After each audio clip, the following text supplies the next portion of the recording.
है ना।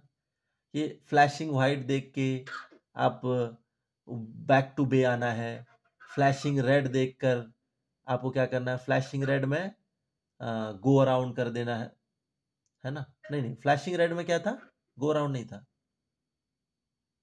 रुक जाना है। अगर आप जमीन पे हैं तो वो टैक्सी वे छोड़ देना है, फ्लैशिंग रेड मतलब टैक्सी वे छोड़ देना है। अगर एयर में है फ्लैशिंग रेड मतलब ये एरोड्रोम अनसेफ है, एरोड्रोम इज अनसेफ और अनसेफ फॉर लैंडिंग, है ना। अब देखो, अब जैसे आप नॉन रेडियो ट्रैफिक हो, रेडियो कम्युनिकेशन तो है नहीं आपके पास, आपको पता कैसे चलेगा कि कौन से साइड से लैंड करना है। अब जैसे ये मान लीजिए ये रनवे है आपका, है ना, पता कैसे चलेगा कि लैंडिंग कौन से साइड से करना है, कम्युनिकेशन तो है नहीं। अब ये रनवे 27 हो गया, ये रनवे हो गया 09, कोई आइडिया नहीं है किधर से लैंड करना है। अब इसके लिए क्या होता है, विजुअल मार्किंग्स होते हैं एयरपोर्ट पे। कैसे मार्क होता है, टी, जिधर से लैंड करना है उधर से आपको टी दिखेगा। ये जनरली बनता कैसे है, एक लाइट होता है, लाइट जो रनवे के सेंटर में कहीं लगा होता है, इस तरीके से बना होता है। अभी मान लो उनको चाहिए कि रनवे 27 एक्टिव है, कौन सा एक्टिव है, रनवे 27, तो क्या करेंगे, इधर वाला लाइट वो बंद कर देंगे, समझे आप, है ना। और अगर मान लीजिए रनवे 09 एक्टिव है तो इधर वाला लाइट वो बंद कर देंगे। आपको अंडरस्टूड होगा, है ना। अच्छा चलिए, ये याद है, ये गेट, लॉजिक गेट्स याद है, ये कौन सा गेट है Himanshu, logic gates, and gate है। अगर एंड को मैं आगे ऐसा गोला बना दूं, ये क्या हो जाएगा, नैंड गेट, यानी नेगेटिव, यानी उल्टा हो जाएगा, है ना। अगर यहाँ पे 1 1 आ रहा है तो यहाँ पे 0 हो जाएगा, करेक्ट, है ना। तो अभी क्या है, अब मान लीजिए, अब जैसे कि जैसे पोर्ट ब्लेयर एयरपोर्ट है, पोर्ट ब्लेयर में रनवे के सामने एकदम पहाड़ है ना, है कि नहीं। तो आप लैंड जो है, लैंडिंग जो है आप 27 से कर सकते हैं, लेकिन क्या टेक ऑफ आप 27 से कर सकते हैं, सामने पहाड़ है, पॉसिबल नहीं है। तो आपको टेक ऑफ किधर से करना है, उल्टे साइड से, 09 से, करेक्ट। अब ये एटीसी आपको बताएगा कैसे कि लैंडिंग जो है 27 से है लेकिन टेक ऑफ उल्टे साइड से है। ये कैसे बताएगा, उस टी के ऊपर ना, सर के ऊपर क्या बना होगा, एक नॉट बना होगा इस तरीके से, सर्कल, ये देखो ऐसे सर्कल बना होगा, यानी नेगेटिव, यानी कि लैंडिंग तो इस डायरेक्शन से है, जिधर से टी बना है वो लैंडिंग डायरेक्शन है ना, और टेक ऑफ डायरेक्शन उल्टा हो गया उसका, गॉट इट। अभी अगर मान लीजिए एक रनवे है इस तरीके से हिमांशु, और टी बना हुआ है और उसके ऊपर सर लगा हुआ है, ये रनवे 07, ये हो गया 25। तो मुझे बताइए कि लैंडिंग डायरेक्शन किधर से है, टेक ऑफ डायरेक्शन किधर से है हिमांशु। टेक ऑफ है 25 से, तो ये यानी अगर टी के ऊपर एक सर्कल बना है, landing and take off direction same नहीं है, ऑपोजिट है, क्लियर है। अभिषेक, अरविंदन, प्रीति, चलिए अब और सिंबल देखते हैं। हाँ, नहीं नहीं नहीं, ये सब मार्किंग होता है ना, ये सब व्हाइट कलर के मार्किंग्स होता है, रनवे के बगल में मिलेंगे आपको, ठीक है, रनवे के बगल में मिल जाएगा आपको। और जैसे ये देखो, अगर आपको रनवे के बगल में इस तरीके से बना हुआ मिल रहा है, कैसा, डंबल बना है और उसके ऊपर एल लगा हुआ है, यानी सिर्फ लाइट एयरक्राफ्ट का ऑपरेशन हो सकता है इस रनवे पे। अब मान लीजिए ऐसा रनवे है, उसके बगल में ऐसे डंबल बन के एल लगा हुआ है और वहां पे आप 737 लेके चले गए लैंडिंग के लिए, है ना। रनवे का भी एक स्ट्रेंथ होता है, उसका भी एक ताकत, झेलने का क्षमता होता है कि इतना लोड ले सकता है रनवे, राइट अभिषेक, निखिल। और अगर आपको एयरपोर्ट पे इस तरीके का मार्किंग मिल गया, कैसा, रेड बैकग्राउंड में येलो स्लैश, यानी कि वो एयरपोर्ट में एक कॉशन जोन है। उस जगह पे आप जब भी टैक्सी करें स्पेशल केयर आपको लेना है, यानी हो सकता है उस जगह पे कभी पहले एक्सीडेंट हुआ है किसी मिसकम्युनिकेशन की वजह से, या फिर किसी वजह से वहां पे एक्सीडेंट हुआ है, या फिर हो सकता है कि उस जगह पे कोई काम चल रहा है, कंस्ट्रक्शन चल रहा है, आपको थ्रस्ट ज़्यादा नहीं बढ़ाना है ना, या फिर ड्यूरिंग टर्न ध्यान रखना है। ये सारा चीज़ें इंडिकेट करता है, कैसे, रेड बैकग्राउंड में येलो स्लैश। अंडरस्टूड है हिमांशु? हाँ, येलो स्लैश। अब मान लीजिए ये एक रनवे है, ठीक है हिमांशु, अभिषेक, जयराज, तो अभी इधर से एक टैक्सीवे गया है इस तरीके से। टैक्सीवे का जो सेंटर में कैसा होता है, येलो लाइन, और यहाँ पे क्या कह रहा है कि इधर कुछ कंस्ट्रक्शन का काम चल रहा है ना। तो आपको यहाँ पे एक इस तरीके से इंडिकेशन दे दिया कि यहाँ पे आपको टैक्सी करते वक्त थ्रस्ट थोड़ा कम रखना है, जो आप जब टर्न करेंगे तो इन लोगों को इस यहाँ पे थोड़ा ध्यान रखना है ना।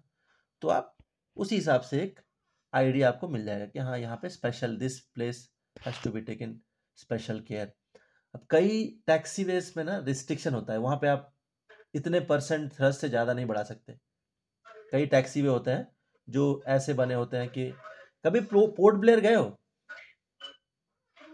पूरा का पूरा पोर्ट ब्लेयर ही स्पेशल केयर वाला एयरपोर्ट है, एकदम पास पास से जहाज गुजरता है, एकदम पास पास से, है ना। तो कभी जाना तो आपको आइडिया मिल जाएगा कि आप ऐसे डी बोर्ड कर रहे हो, बगल से जहाज टैक्सी करके निकल रहा है, एकदम पास पास से। तो उन जगहों पे ऐसे क्वेश्चन साइंस होते हैं। अब अगर आपको किसी एयरपोर्ट के बगल में इस तरीके का ब्लैक बैकग्राउंड में व्हाइट प्लस प्लस साइन दिख रहा है, तो आपको ये समझ जाना है कि वहां पे ग्लाइडर फ्लाइंग चल रहा है। क्या चल रहा है? Glider flying. और कभी अगर आपको रनवे पे या टैक्सी वे पे इस तरीके का ब्लैक बैकग्राउंड में व्हाइट कलर का क्रॉस दिखता है, तो यानी वो जगह बंद है, दैट इज क्लोज। कोई भी रिपेयर वर्क के लिए भी हो सकता है, किसी चीज के लिए भी वो जगह बंद है। अब ये जो सिंबल्स आप लोगों ने देखा, ये किसके लिए है? नॉन रेडियो ट्रैफिक के लिए है, एज वेल एज ये आपका रेडियो ट्रैफिक के लिए भी काम में आता है, जो रेडियो इक्विप्ड ट्रैफिक है। क्लियर है इतना? अब इसमें सवाल कैसे आता है, जैसे वो सवाल कैसे पूछेंगे कि एयरपोर्ट पे हॉट स्पॉट जोन किसे कहते हैं, है ना। हिमांशु थोड़ा सा माइक म्यूट कर ले हिमांशु, बैकग्राउंड हो जा रहा है। एयरपोर्ट पे ऐसे सवाल पूछेंगे कि हॉट स्पॉट जोन कैसे होता है। जैसे आप मान लीजिए कोलकाता एयरपोर्ट पे काम कर रहे हैं, या फिर किसी एक एयरपोर्ट पे काम कर रहे हैं, तो उन्होंने आपसे पूछ लिया तो आप बता देंगे हाँ मैं इस कोलकाता में काम करता हूँ, तो उनको कोई एक्सीडेंट याद आ जाएगा, तो उस हिसाब से वो पूछ लेंगे। तो हॉट स्पॉट जोन क्या होता है कि वो जगह जहाँ पे पहले एक्सीडेंट हो चुका है, उस एयरपोर्ट पे कोई ऐसा जगह जहाँ पे हो सकता है दो एयरक्राफ्ट का विंग टकरा गया हो आपस में ड्यूरिंग टैक्सी, है ना। जैसे कोलकाता में हो चुका है इंडिगो का और एयर एशिया का, सॉरी एयर इंडिया एक्सप्रेस का एयरक्राफ्ट। तो उन जगहों को जहाँ पे चांसेस हैं, उन जगहों को हॉटस्पॉट जोन कहा जाता है। क्लियर है इतना ladies and gentleman?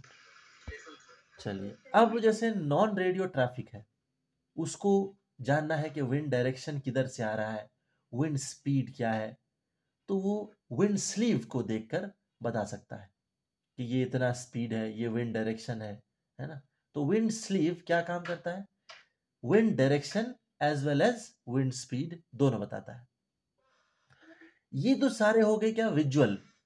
Visual means से आपने बताया। एक और चीज है जिसे कहते हैं हम एनीमोमीटर। ये जो एनीमोमीटर है ये क्या काम करता है? ये भी विंड स्पीड बताता है ना। एकदम सिंपल चीज है, इसको आप घर में भी बना सकते हो, कोई बड़ी बात नहीं है। ये हार्डली 30 रुपए में बन जाएगा ये, है ना। तो हम जो एटीसी से पूछते हैं ना, रिक्वेस्ट विंड, तो वो जो बताता है विंड डायरेक्शन एंड स्पीड बताता है, वो एनीमोमीटर से इंफॉर्मेशन लेके बताता है। अब कैसे? बचपन में आप लोगों ने छोटे छोटे मोटर्स को लेके कभी लाइट जलाया है? छोटे छोटे गाड़ी, अपने छोटे भाई के गाड़ी को तोड़ लिया, मोटर निकाल के 2 एलईडी लगा के ऐसे घुमा घुमा के किया है कभी? जयराज, आकर्ष, क्या करना है, ऐसा एक अरेंजमेंट बना लेना है, जैसे एक कटोरा वटोरा लगा के, जैसे वो घूमे, है ना, हवा में वो घूमे। और यहाँ पे क्या करना है, ऐसे डंडी लगाकर, इस जगह पे डंडी लगाकर एक छोटा सा मोटर लगा लेना है आपको। तो जब वो हवा देगा, ये जो अरेंजमेंट आपने किया होगा, जैसे भी आपने किया हो, वो घूमेगा, उसके अपने साथ क्या करेगा, मोटर को घुमाएगा, है ना। तो करना क्या है, एक आपको जाके किसी इलेक्ट्रॉनिक शॉप से मिली वोल्ट मीटर ले लेना है। क्या ले लेना है, मिली वोल्ट मीटर। वो इस तरीके का आता है, एक निडल लगा होता है, बीच में वोल्ट लिखा होता है, यहाँ पे लिखा होता है 10, 20, 30, 40, इस तरीके का मिली वोल्ट मीटर ले लेना है आपको। और वो जो मोटर आपने यहाँ पे अरेंजमेंट किया होगा, मोटर का connection positive to positive, negative to negative कर देना है, सिंपल। और वहां पे जो लिखा होगा यहाँ पे वोल्ट, उसको हटा के लिख देना है नॉट्स। समझ गया, है ना, एक अरेंजमेंट अपना जुगाड़, ठीक है।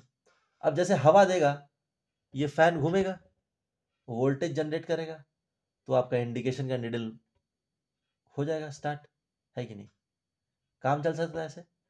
तो ये इसी प्रकार का अरेंजमेंट है। अब कैलिब्रेशन करने के लिए आपको बीच में एक आधा रेजिस्टेंस लगाना पड़ेगा, जो स्टैंडर्ड स्पीड को आपको मैच कर पाए। अदरवाइज यहाँ पे स्पीड, विंड का स्पीड 40 दे रहा है, तो आपका वोल्टेज ज़्यादा बढ़ जाएगा, तो 50 दिखाने लगेगा ना, है कि नहीं। थोड़ा उसको कैलिब्रेट करने के लिए आपको रेजिस्टेंस वगैरह लगाना पड़ेगा। वैसे कोई बहुत बड़ा काम नहीं है, अगर आप फुर्सत से इसको समझे, कैलकुलेशन करें, तो आराम से बना सकते हैं। क्या कहते हैं इसको, एनीमोमीटर। अब ये सवाल वो पूछता है कि एनीमोमीटर एयरपोर्ट में विंड स्पीड कौन सा इंस्ट्रूमेंट बताता है, क्या कहते हैं उसको, एनीमोमीटर, राइट। अब ये जो होता है ना, सरफेस से 33 फीट के आसपास लगा होता है, यानी एयरपोर्ट सरफेस से 33 फीट तक लगा होता है ना। अब आते हैं आरवीआर। आरवीआर क्या होता है Jayaraj, what is RVR? Runway visual range का क्या मतलब है, कि रनवे आप कितना दूर तक देख पा रहे हैं। हाँ, ये आपको एटीसी से पूछना होता है, करेक्ट, कि रिक्वेस्टिंग आरवीआर। तो अब एटीसी बताएगा कैसे। एटीसी के पास एक इंस्ट्रूमेंट होता है जिसे कहते हैं ट्रांसमिसोमीटर। क्या कहते हैं अभिषेक, ट्रांसमिसोमीटर। सिंपल है, देखो क्वेश्चन क्या आता है डीजीसी का, आरवीआर कौन सा इंस्ट्रूमेंट में दिखता है, ट्रांसमिसोमीटर, ठीक है। अब ये ट्रांसमिसोमीटर कैसे काम करता है, क्या है, ये जरा समझते हैं। जब मैंने पहली बार ये चीज देखा था ना, मेरे को ऐसा लगा था कि दो कैमरा आपस में एक दूसरे को क्यों देख रहे हैं। क्या एयरपोर्ट अथॉरिटी के पास इतना टाइम नहीं है कि दो कैमरा को अलग अलग जगह दिखाए? अगर रिकॉर्डिंग करना ही है तो रनवे की तरफ दिखाए किसी को। ये दोनों कैमरा आपस में एक दूसरे को क्यों देख रहे हैं, लग रहा है ना ऐसे ही, लेकिन ये दोनों कैमरा नहीं है, एक ट्रांसमीटर है, दूसरा रिसीवर है ना। तो इसको जानने से पहले आपको पता होगा, फोटो डायोड पता है, फोटो डायोड, है ना, फोटो डायोड। सिंपल समझो, जो आपका सोलर पैनल्स है उसमें जब लाइट पड़ता है, जब लाइट गिरता है, तो उसमें इलेक्ट्रिसिटी फ्लो होने लगता है ना प्रीति। तो यहाँ पे सेम सिस्टम इस्तेमाल किया गया है। जो ट्रांसमीटर है ना, वो क्या करता है, इंफ्रारेड लाइट ट्रांसमिट करता है किधर, रिसीवर की तरफ। रिसीवर में लगा हुआ है फोटॉन्स, जो उस लाइट की एनर्जी को वोल्टेज में कन्वर्ट करता है, एकदम सिंपल, है ना। हमने पढ़ा था, energy neither can be created not can nor can be destroyed, only can be converted, right. तब ये जो लाइट है निकल रहा है ट्रांसमीटर से और आ रहा है रिसेप्शन की तरफ, रिसेप्शन पे रिसीवर पे आ रहा है। अगर विजिबिलिटी एकदम क्लियर है एकदम क्लियर है, कोई धुंध नहीं, कुछ नहीं। तो जितना लाइट इंटेंसिटी का यूनिट है लुमिनेंस, है ना, 1000 लुमिनेंस। तो जब वो लाइट यहां से निकल के यहां तक पहुंचेगा, अगर विजिबिलिटी एकदम क्लियर है तो कोई ऑब्स्टेकल ही नहीं है, कुछ भी नहीं, तो इंटेंसिटी आप उस आधार पे वोल्टेज जनरेट कर सकते हो, मेजरमेंट आप कैलिब्रेट करके ले सकते हो।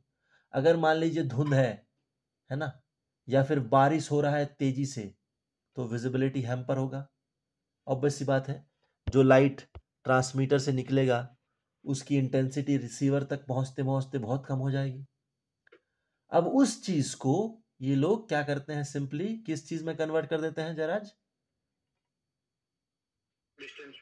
डिस्टेंस में। किसकी बात हो रही है यहाँ पे? विजिबिलिटी की बात हो रही है ना, डिस्टेंस की बात थोड़ी हो रही है। कौन बोला डिस्टेंस? देखिए हिमांशु, बात किसकी हो रही है हिमांशु? देखो, आरवीआर, ये रनवे विजुअल रेंज हो या फिर आपका नॉर्मल विजिबिलिटी भी हो, ये चीजें आपके ना रनवे के बगल में लगे होते हैं। एक बार कभी ध्यान से देखना तो वो दिख जाएगा। दो जहाज आपस में एक दूसरे को देख रहा, सॉरी, दो कैमरा आपस में एक दूसरे को देख रहा होता है। ये कैमरा नहीं है, ये ट्रांसमीटर एंड रिसीवर है। क्यों निखिल? अगर मान लीजिए बारिश तेज है ना, और लाइट जो निकल रहा है ट्रांसमीटर से वो रिसीवर में पहुंचते पहुंचते उसकी इंटेंसिटी कम हो जाएगी ना, है कि नहीं? तो रिसीवर में जब इंटेंसिटी लाइट की कम होगी तो रिसीवर इतना वोल्टेज जनरेट कर पाएगा क्या? तो उसी वोल्टेज को हम किस टर्म में देख रहे हैं? विजिबिलिटी की टर्म में देख रहे हैं ना, है कि नहीं? अभी अगर हम अभी तो सोचो धुंध बहुत ज्यादा है तो अपने गाड़ी का ही लाइट आगे तक नहीं पहुंचता है, पहुंचता है क्या? तो सेम टर्म में ये भी काम करता है। क्लियर है इतना? ट्रांसमीसोमीटर, है ना। अब आते हैं हमारे मेन टॉपिक पे,